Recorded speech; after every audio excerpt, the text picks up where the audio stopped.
നമസ്കാരം, പ്രവാസി മലയാളിയിലേക്ക് സ്വാഗതം. പ്രവാസികൾ അനുഭവിക്കുന്ന പ്രതിസന്ധികളെക്കുറിച്ച് നാം ചർച്ച ചെയ്യാൻ തുടങ്ങിയിട്ട് നാളുകൾ ഏറെയായി. പ്രവാസികളുടെ മടങ്ങി വരവാണ് ഇപ്പോഴത്തെ നമ്മുടെ മുഖ്യ ചർച്ചാ വിഷയവും. എന്നാൽ കോവിഡ് പടർത്തിയ ഭയം സമൂഹത്തിൽ ആഴ്ന്നിറങ്ങുമ്പോൾ ചേർത്ത് പിടിക്കേണ്ട കുടുംബാംഗങ്ങൾ പോലും അകറ്റി നിർത്തുന്ന ആ മാനസികാവസ്ഥ അല്പം അസഹനീയമാണ്. കോവിഡ് പിടിക്കുമെന്ന ഭയത്താൽ പെറ്റമ്മയോടും അച്ഛനോടും ഭർത്താവിനോടും ഒക്കെ വീട്ടിലേക്ക് വരരുത് എന്ന് പറയുന്നവരായി മാറിക്കഴിഞ്ഞു പല കുടുംബങ്ങളും.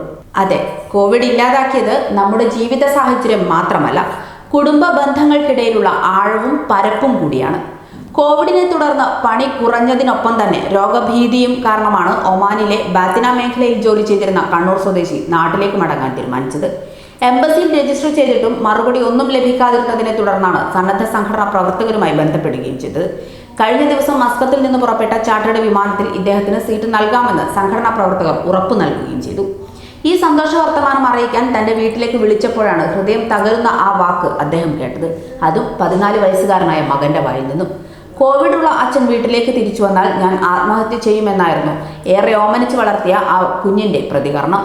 ഇതിനെക്കുറിച്ച് സംസാരിക്കുമ്പോൾ പോലും അദ്ദേഹത്തിന്റെ കണ്ണുകൾ നിറഞ്ഞിരുന്നു. ഒടുവിൽ തറവാട് വീട്ടിലേക്ക് തിരിച്ചു പോയിക്കോളാം, താൻ വീട്ടിലേക്ക് വരില്ലെന്ന് പറഞ്ഞ് മകനെ ആശ്വസിപ്പിച്ചതിനു ശേഷമാണ് ആ അച്ഛൻ വിമാനം കയറിയത്.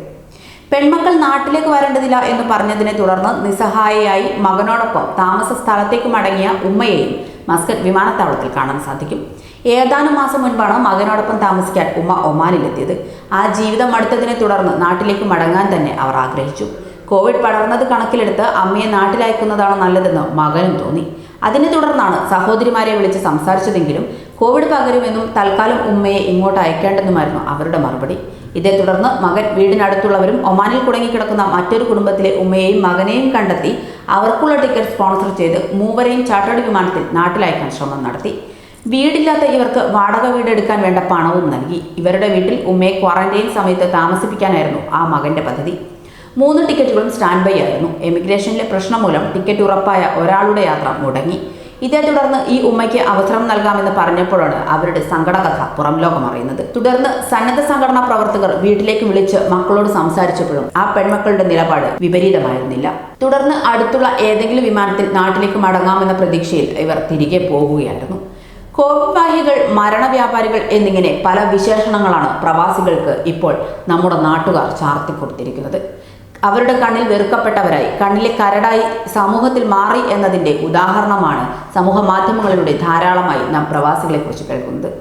എല്ലാ സ്ഥലങ്ങളിലും ഇല്ലെങ്കിലും പലയിടങ്ങളിൽ പോലും തിരിച്ചു വന്നവരെ സ്വന്തം വീട്ടിൽ കയറ്റാതെയും നാട്ടുകാരും മറ്റും ഉപരോധിച്ചുകൊണ്ടുമുള്ള വീഡിയോകളും പുറത്തു വരുന്നു. അതുകൊണ്ട് തന്നെ പ്രവാസികളോടുള്ള ഭീതിയും വെറുപ്പും സ്വന്തം വീടുകളിലുള്ള പ്രിയപ്പെട്ടവരിലേക്ക് പോലും പകർന്നു എന്ന ഏറ്റവും അപകടകരമായ സത്യത്തിന് സാക്ഷ്യം വഹിക്കേണ്ടി വരികയാണ് നാം. രോഗബാധിതരിൽ വിദേശത്തു നിന്നെത്തിയവർ, അന്യ സംസ്ഥാനങ്ങളിൽ നിന്നെത്തിയവർ തുടങ്ങിയവർ സർക്കാർ തലത്തിൽ തന്നെയുള്ള തരംതിരിക്കലുകൾ ഇതിന് വഴിയൊരുക്കുന്നതായും സാമൂഹ്യ പ്രവർത്തകർ ആരോപിക്കുന്നുണ്ട്. സാമൂഹിക മാധ്യമങ്ങളിലെ പോർവിളിയും ഭീതിയും ഈ വെറുപ്പ് പടർത്തുന്നതിന് ആക്കം കൂട്ടുകയും ചെയ്യുന്നു. സർക്കാർ ഇടപെട്ട് ഇത് അവസാനിപ്പിക്കാത്ത പക്ഷം പരസ്യമായ പല കയ്യേറ്റങ്ങളിലേക്കും വഴിതെളിക്കുന്ന സാഹചര്യവും ഉടലെടുത്തിട്ടുണ്ട്. കൂടുതൽ പ്രവാസി വാർത്തകൾക്കായി ഈ ചാനൽ സബ്സ്ക്രൈബ് ചെയ്യുക.